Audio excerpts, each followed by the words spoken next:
Hello everybody. Welcome back to the channel where we talk about stuff. One of the main metrics a number of years ago in the olden days for cryptocurrencies, for one of the metrics as to why Bitcoin had value, was the idea of Bitcoin having 21 million units. We've all heard it before. I've mentioned it before on my other channel as well, and maybe even sometimes here. I think a lot of people don't understand what the actual number of 21 million means as far as scarcity. We live in a world where we live in relative abundance, where we can kind of get anything when we want it, how we want to have it. We can fly anywhere, we can do anything, we can find any kind of food, that kind of thing. The idea of digital scarcity is still very new to us. I think it's going to be something that will pop up a lot more as the world continues to go on. We've also seen this as well when it comes to NFTs. One of the larger metrics for Bitcoin has always been how much Bitcoin is being used. We know now that there are trillions of dollars passing through Bitcoin every month, and at the end of the year, we always get a nice big fat number, and everyone goes, wow, that's amazing. Look how much money has been passing through Bitcoin. One of the other metrics to gauge Bitcoin's value has been how illiquid Bitcoin actually is. That's not to say that Bitcoin, as far as trading on cryptocurrency exchanges, is, slowing down or people aren't trading as much. It's more of the metric for how many Bitcoin are being purchased and how many Bitcoin are not being used. How many Bitcoin also are lost and gone forever.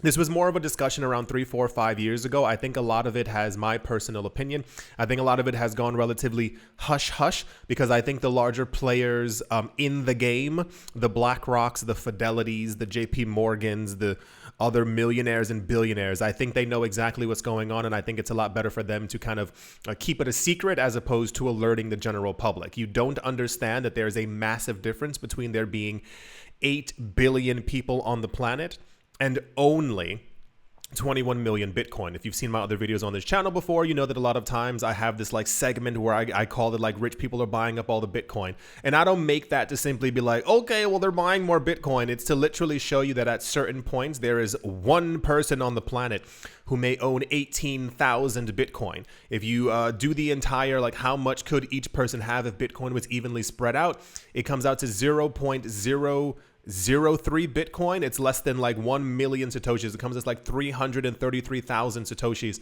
per person. So when you talk about that one person owns 10,000 Bitcoin, they're literally taking it away from hundreds of thousands, if not low millions of people. You'll see exactly what I'm talking about as we get further on into it. The other gauge that was more popular years ago that's now beginning to pop back up, there are a number of companies. One is called Glassnode, one is called Into the Block, one is called Santiment. They basically scour through information on the blockchain to see exactly where people are putting their coins, what they're doing with their coins, how often they're spending them, how often they're not spending them. One of the news stories I keep saying a couple of years ago because I need you to understand that this news is now popping back up at a very special time when we are hearing confidently that we know that billionaires and trillion-dollar companies are getting into the cryptocurrency space. The idea of lost and gone forever Bitcoin was something that was quite terrifying a number of years ago to a large number of people. The idea was, back in the olden days, in the long ago, when you were mining a block to get Bitcoin out of it, there was relatively no resistance.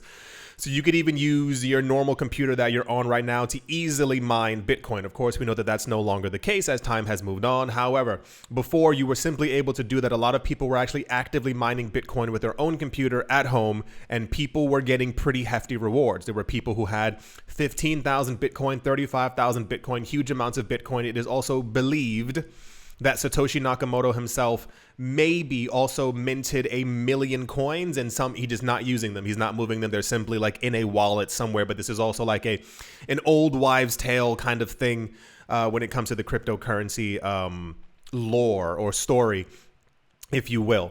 Years ago, we had news that apparently the amount of Bitcoin that were lost and gone forever was roughly between 3 to 4 some million coins. That is to say, the earliest people who got into Bitcoin, who got into the cryptocurrency space, they mined a whole bunch of Bitcoin. At some point, they lost their wallet password. They lost their computer. They threw away their computer. There's a famous story of the guy from the UK. Sorry if you're watching this. If you're watching it, guy, like click away because I feel really bad for you. Who apparently had like, I think 200,000. It was a massive amount of Bitcoin on his computer. And around 2017, as the prices began to skyrocket, he basically would have made like $100 million. And he couldn't because he threw the computer out because he thought that it had nothing on it. And then when it was finally gone in the trash heap and destroyed in the compactor, he realized what was actually on it. Bringing it on back, we now have news from a company called Into the Block, who has found that, according to their findings, they believe that around 29%, that is 29%, nearly a third of every single Bitcoin that was created is now apparently lost and gone forever. They estimate that it's roughly, they believe, around 7.7 million coins that simply have not moved. The general idea is that if you bought Bitcoin for $1 and Bitcoin goes up to $10,000, you would say, I need to move this Bitcoin somewhere safer. I don't want to have it on my computer from 2008. I need to upgrade to be able to protect my Bitcoin. Therefore, within a time frame, you would have moved it. If the time frame becomes too great, it is assumed that people have lost their Bitcoin because if something becomes more valuable, you try to find a way to protect it. If there's no protecting it, and it hasn't moved in 10, 11, 12, 13, 14 years, it can then be presumed that these coins are gone and no one actually has access to them, especially as we now live in a world where tons of people are buying cold wallets and buying ledgers and buying new. I know a couple of people who have bought completely new computers and they put their crypto on it and they store it in a safe somewhere because they want like the newest thing to be able to hold it. You know, you kind of get what I'm saying. We live in a world, and I'm trying to figure out like the nicest way of kind of saying this without taking up too much time. I wholeheartedly believe, whether you do or not, I've noticed that there are a lot of discrepancies within the cryptocurrency space where a lot of people for some reason don't believe or see or understand that all the millionaires and billionaires are talking about getting into Bitcoin and how you could at some point actually not think that Bitcoin's going to make it. I haven't gotten there mentally yet. But when you talk about that nearly all the Bitcoin is already gone and taken by the richest people, and then you get these price predictions of a future $100,000, $200,000, $500,000, $1 million, $10 million Bitcoin, just simply based off of scarcity and usage and the amount that's actually gone and off the market.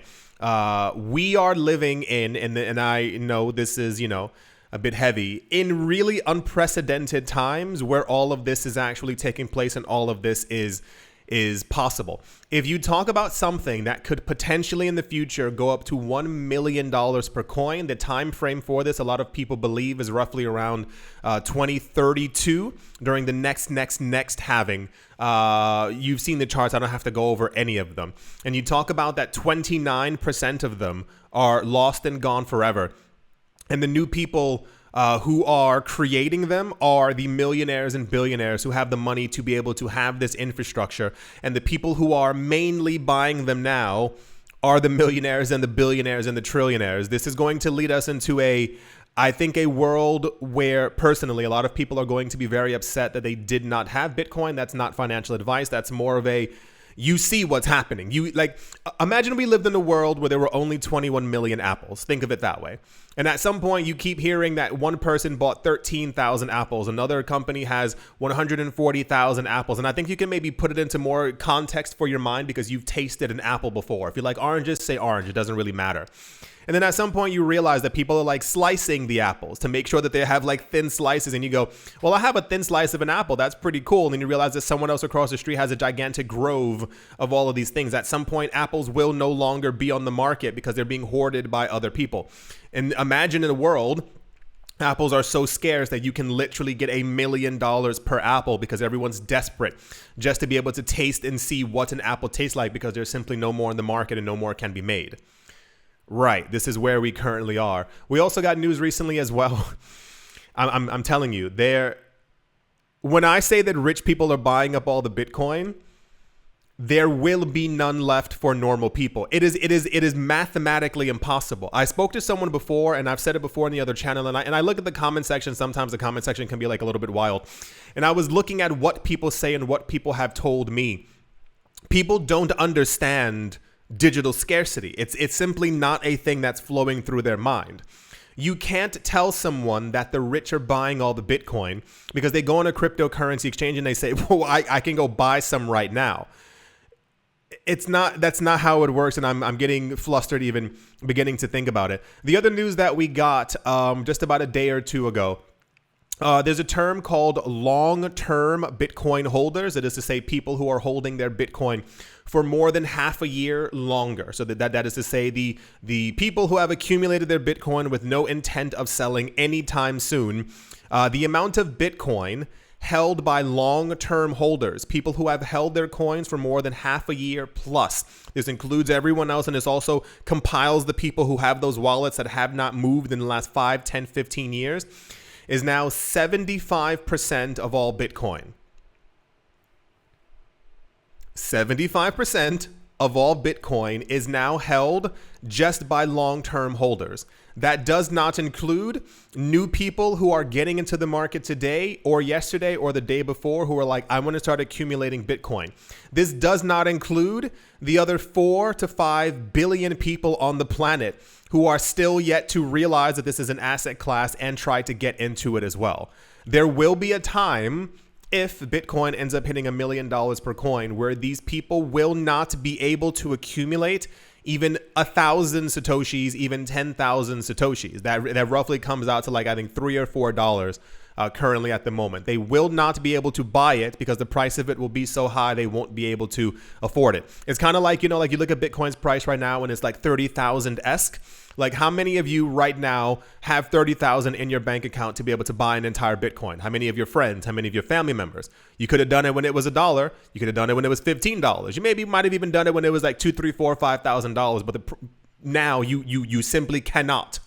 Now imagine that $30,000 becomes a $500,000. How many people do you know can afford $500,000? How many people right now do you know could afford $10, $15, $35, $300 to buy a fraction of a Bitcoin that would in the future also be worth around 100K? It's this kind of thing. Anyway, that's the video. Just once again bringing you the news that there's not a lot left. I think this will become relatively apparent in the minds of investors and even people who are already into crypto when Bitcoin becomes so exceedingly expensive that they have no chance of actually ever being able to buy even a fraction of it. And that's when the madness will begin of people trying to buy as little of a Bitcoin, of Satoshis, as they possibly can. But the accumulation has been going on for a while. These rich people know exactly what's going on and they're in it for the long game. And a lot of people within crypto are usually the newer players, people who've been here for a year or two. They're usually in it for the very quick money. They want to be able to tell somebody they put $10 into the market, they made $1 million, they bought a house, they have a Lambo, they can look at the ocean, yada, yada. The larger players, the people who control 75% of Bitcoin supply, they want to buy the island that you are vacationing on. It's like that other guy, Chamath something. People were asking him what he planned on doing. I think once Bitcoin hit $500,000, he said he wants to buy the Hamptons. Think of that. Like, think of how much Bitcoin you have to confidently say when it hits a certain number, I'm going to buy the Hamptons. Right. I do hope that you've all enjoyed. As always, the articles will be in the description below for you to read them as well. I hope you all enjoyed. I hope you all are having a great day. Great morning, great afternoon, great evening, wherever you are, wherever you might be. I hope it's absolutely fantastic. Thank you all once again for watching, listening, liking, commenting, and/or supporting, and I will most certainly be talking to you all soon. See you.